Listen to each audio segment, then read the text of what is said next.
ওয়ালাইকুম। এই গাছটাও একটা আমার পুরানো একটা গাছ, 13-14 বছরের পুরানো গাছ। এই গাছটাও দেশি প্রজাতির একটা গাছ ছিল।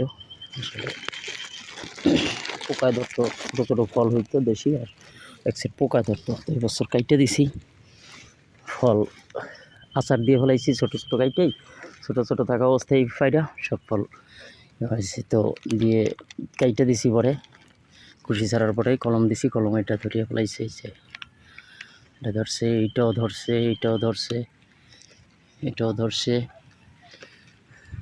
এই আর হইল যে 1 2 1 2 3 4, এই 4টা আবার দিছিলাম এইগুলার 5-6 দিন পরে। এখন আবার এই বাকি আছে 1 2 3 4, এই 4টা আবার আরও 4 ধরনের 4টা বীজ দেবো। আর নতুন করে আবার কিছু ছাড়তেছে, একটা একটা একটা একটা, এগুলো আবার পরবর্তীতে দেবো ইনশাল্লাহ। সব কিছু মিলিয়ে এটা 15-16 আইটেমের ফল দেবো। এটাই ব্ল্যাক ডায়মন্ডটা এখনও দেওয়া হয়নি মনে হয়, দেখি ব্ল্যাক ডায়মন্ডটাও দেবো, একটা ব্ল্যাক ডায়মন্ড দিয়ে দেবো ইনশাল্লাহ।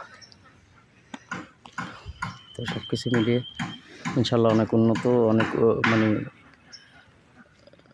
ছোটো কাজ, বাট আমার কাছে অনেক বড় মনে হচ্ছে। আর দ্বিতীয়ত হচ্ছে আমার কাছে, আমি বেশি এনজয় করতেছি বিষয়গুলা, ভালো লাগতেছে আমার কাছে।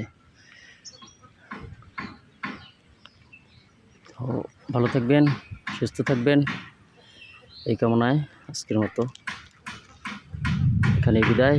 আল্লাহ হাফেজ। আসসালামু আলাইকুম রহমতুল্লাহি ওয়া বারাকাতুহু।